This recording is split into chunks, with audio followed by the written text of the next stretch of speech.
नांदेड़ जिला मध्यवर्ती बैंक को बंद करने का प्रस्ताव मंत्रिमंडल की बैठक में लाया गया था, जिसके बाद में खारिज कर दिया गया। इस पर प्रतिक्रिया देते हुए पूर्व मुख्यमंत्री और सांसद अशोक चौहान ने कहा कि उस समय उन्होंने बैंक को बचाने की जिम्मेदारी लेते हुए इसके विरोध में मजबूती से पक्ष रखा था। उन्होंने यह भी दावा किया कि करीब 125 करोड़ रुपए में के कर्ज को अनुदान में बदलकर माफ किया गया। चौहान के अनुसार बैंक को आर्थिक संकट में उबारने के लिए महत्वपूर्ण निर्णय लिए गए थे। मामले पर उनकी यह प्रतिक्रिया सामने आई है।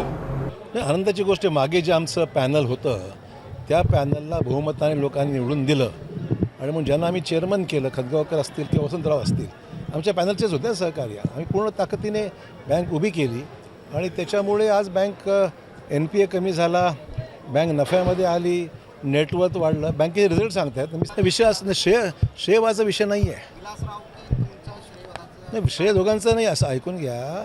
विलासरावांनी एक भूमिका घेतली होती बँकेला मदत करायची, विषयच नाही तो, आम्ही मानतोच तो। त्यांनी 125 कोटी कर्ज दिलं होतं आणि सगळा मंत्रिमंडळाचा विरोध होता। मी एकच होतो जो बँकेला बंद पडू द्यायची नाही, बँक चालू ठेवली पाहिजे। शेवटी मुख्यमंत्र्यांनी माझं ऐकलं आणि 125 कोटी कर्ज दिलं। ते मी आल्यानंतर त्या कर्जाचं रूपांतर अनुदानामध्ये केलं।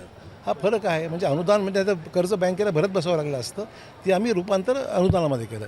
त्यांनी मंत्रिमंडळामध्ये हा माझ्या भूमिकेला त्यांनी सपोर्ट केला की बंद पडू द्यायची नाही। माझं म्हणणं एवढंच होतं की बँक जर बंद पडली, डिपॉझिटरचे पैसे अडकून जातील, लोकांना पैसे मिळणार नाहीत, लोकांचे संसार उद्ध्वस्त होतील, गरीब माणसाचे पैसे होते बँकेत ते बुडून नाहीत, म्हणून मी भूमिका घेतली आणि विलासरावांनी माझ्या भूमिकेला साथ दिली, म्हणून ही बँक टिकली।